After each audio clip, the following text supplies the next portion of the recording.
Pihak penyidik Pitsus Kejati Sumsel balik lagi ngelakukan penahanan jero kasus korupsi pembangunan Masjid Sriwijaya, di mana dua tersangka yang ditetapkan sebagai tersangka yaitu Agustinus Antoni sama tersangka Loka Sanganegara.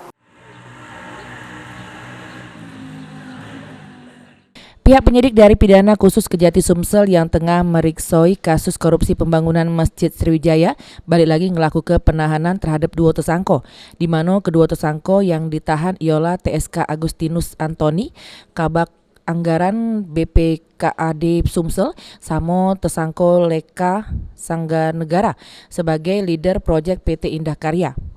Berdasarkan keterangan dari Kasih Penkum Kejati Sumsel, Kaidirman, ungkap ke penahanan untuk dua tersangka ini dilakukan karena kedua tersangka dianggap pihak penyidik Sumsel melok bertanggung jawab atas terjadi korupsi Masjid Sriwijaya yang ngerugikan duit negara sebesar 116 miliar rupiah. Dua tersangka ini perannya berbeda, di mana tersangka Agustinus melok jero anggaran masjid, sedangkan tersangka Loka Sanganegara berperan sebagai penanggung jawab proyek pembangunan Masjid Sriwijaya.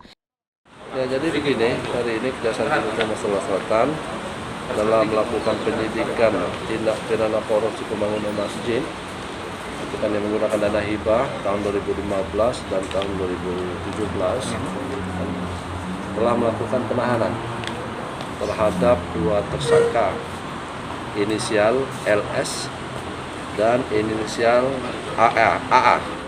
Selanjutnya dua tersangka kasus korupsi pembangunan Masjid Sriwijaya Jilid 4 digelandang ke Rutan Tipikor Pak Jo Palembang. Sri Febriandi, PAL TV.